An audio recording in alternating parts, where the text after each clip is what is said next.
Well, come on, all of you big strong men. Uncle Sam needs your help again. Got himself in a terrible jam way down yonder in Vietnam.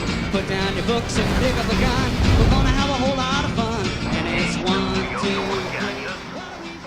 2, 3. We have become strangely comfortable with the idea of war being all fun and games.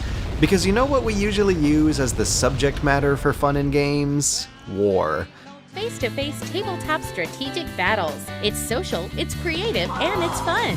The National Historical Society of Gettysburg now dedicates the Civil War chess set. Oh, you sound like battleships. Not every game is about war, violence, or physical conflict, but an awful lot of them are. Maybe even a majority of them are. Recreational competition may well be based on the idea of conflict. War games, much like most other games, have winners and losers who make moves against one another, and systemic consequences for those moves incentivize the players' actions. But in real life, the consequences of conflict are not always systemic. They are unpredictable. More often than not, they end in tragedy and disaster.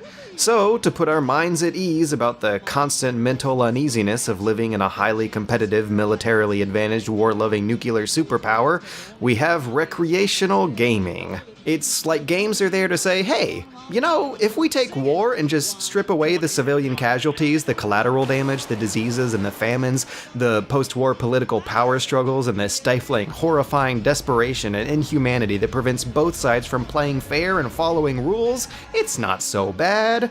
So it's with that ethos that the Wargame series charges into battle.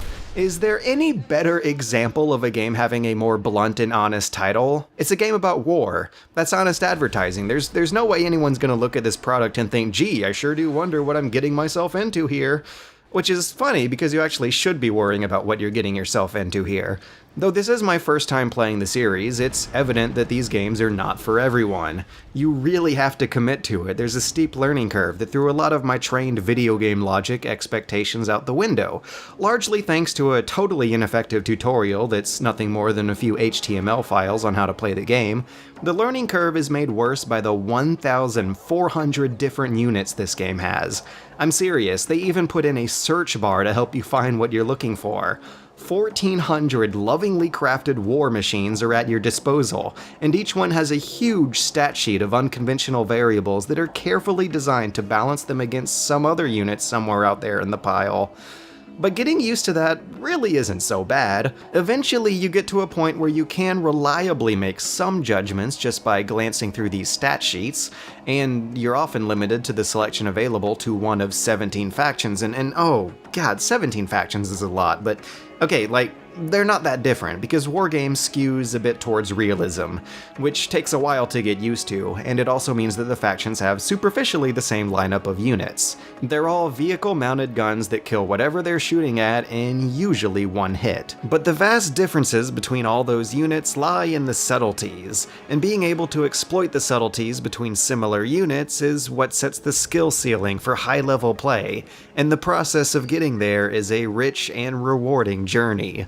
It's not quite the same learning cliff of a Paradox game, but it's a significantly steeper curve than most other RTSs out there. But not because it's built to be difficult, it's just different in unexpected ways.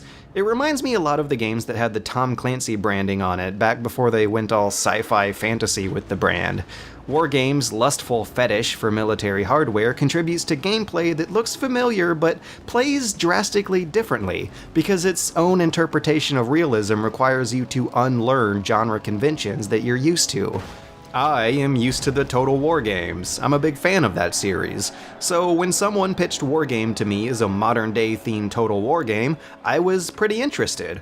After all, they do share similar features. There's a turn-based strategy game on a top-down campaign map that leads to real-time battles on 3D maps that represent small chunks of that campaign map.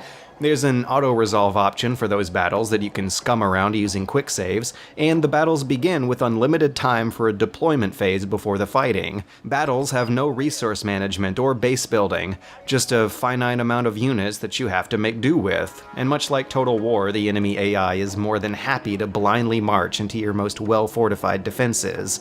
But this isn't a historical setting. This isn't Total War, this is modern war. well, 1985 war, and so the acceptable method of killing hundreds of human beings as efficiently as possible is not done by stabbing them with some variation of pointed sticks, but rather by some variation of blowing them up, preferably from half a mile away. You don't march lines of troops in formation because then they'd be close enough to get blown up together. You don't want to move your units out of trees or urban cover because then they'll get spotted from half a mile away and get blown up. You don't want to do tank rushes or form defensive perimeters or play too slowly because once you get spotted, the other player will get right to work blowing you up from the longest distance possible, and the game will depict it with all the bombastic explosions and kinetic chaos of a battlefield game, just zoomed out from a spy plane's perspective. Figuring out how, where, when, and why to blow up enemy units is all about managing a careful mix of tanks, planes, recon, and artillery. It's less about playing these units off against each other in direct combat like the rock-paper-scissors balance of most RTSs, and more about careful positioning and spotting, or ambushing the enemy in locations that they think are safe. Or, if all else fails, then it's about shelling the ever-loving freedom out of the general direction that the enemy might be in. It hardly resembles the most basic archetypes of RTS combat. If a match ever does get to a point where foot soldiers actually are shooting at each other with rifles, then both sides are probably doing things very, very wrong. Most combat will be vehicle to vehicle, but infantry are still really useful for hiding in forests and buildings, which makes them invisible to enemies and thus unable to be blown up. But you can use napalm or flamethrowers to blow them up, or artillery if you manage to spot them first. But firing your own artillery invites the enemy to counterfire, so you have to shoot and scoot, or use cluster bombs as counter-artillery. Or aircraft can safely attack artillery, which can be countered with fighter planes, or with anti-aircraft guns, which can be countered with heavy armor, which can be countered with more airplanes, or hidden armor, or infantry ambushes, or more artillery, which can be countered by just playing stealthily and quietly to keep from getting spotted, which is probably the most important thing to learn how to do. It's also the hardest thing to do on desert maps that have no cover, which makes matches on them all about really tricky offensive tank battles. Denser maps favor infantry tactics instead, that let you ambush oncoming forces defensively. Sticking with the totally not Tom Clancy branding, the game depicts a 1980s Cold War gone hot, and I kinda like how each nation's most cost-effective units pay homage to their historical strengths. Never fight a land war in Asia because China's got super cheap and effective infantry who you can cheaply spread between all the roadside towns on the map. The UK has more expensive special ops infantry, and the US is all about overpowered naval and air units, and the USSR is all about pumping out fast, versatile helicopters. But you can't specialize. You have to keep your units mixed. Combined arms is a really important concept in this game. Managing an efficient balance of a complicated group of units is what allows for incredibly deep strategic possibilities here, and it's also what wins matches. But what that complexity sacrifices is elegance.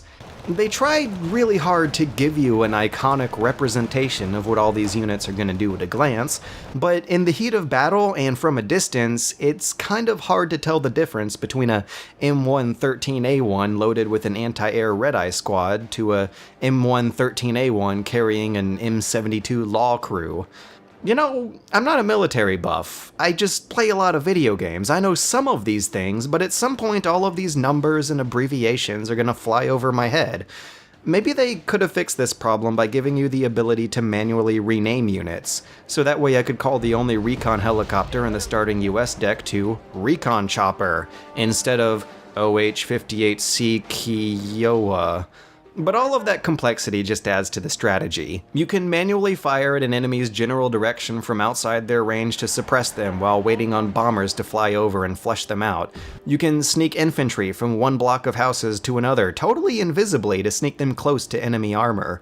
You can pop smoke with your artillery to cover your advances or to dupe the enemy into thinking you're advancing from someplace you're not. Those are just a few of the tricks that I learned after my first few online matches. I was getting absolutely stomped, but I was having a lot of fun figuring this stuff out, and if a game is making losing fun, then it's probably doing something right. It feels so good to discover a new multiplayer game that just might have years of playability left, and this feels like it could be one of those. There are so many options here. There are 34 maps with 17 factions that have 1,400 different units with enough subtle differences between them to manifest into limitless amounts of strategy. And with 4v4 and even 10 versus 10 matches, you end up playing games where team play matters, where you can mark artillery targets for other players, or flank the sides of front lines they're maintaining, or work out specializations for your units to maximize your team's adaptability. Matches can go on for 45 minutes and you can be at the edge of your seat that whole time. No two matches will ever play the same. It's a multiplayer game that is as varied, unpredictable, limitless, and addictive as the community is going to make it. What's less promising are the offerings on the single-player side. Red Dragon has 4 different campaigns, but they might not be what you expect from a game like this. They didn't go the Total War route with these things. They're not long-lasting 40-hour epic campaigns that span the breadth of planet Earth itself. They take place on rather small maps with blunt, immediate objectives that have to be rushed because you have a tight turn limit to capture them within. And since the computer AI is nothing to write home about, those turn limits are actually going to be your real enemy. But there's a framework in those campaigns for a gloriously epic globe-trotting video game version of Red Storm Rising. But they didn't really opt for grand strategy here, which is sad because they might have been able to pull it off by just expanding the map and changing the rules a bit. As it stands, these campaigns feel limiting and claustrophobic, but they had the potential to be grand. Besides the campaigns, there's also a generous skirmish mode, but it's better suited for practicing for multiplayer rather than actually serving as an alternative to it. Wargame Red Dragon feels like one of the deepest and most satisfying strategy games I've played in years. It manages to make the tired modern warfare setting feel interesting again, and the process of learning your way through its complicated game of checks and balances is very rewarding. It is yet another weird reminder that the horrors of war have provided us with ample material to make great games from.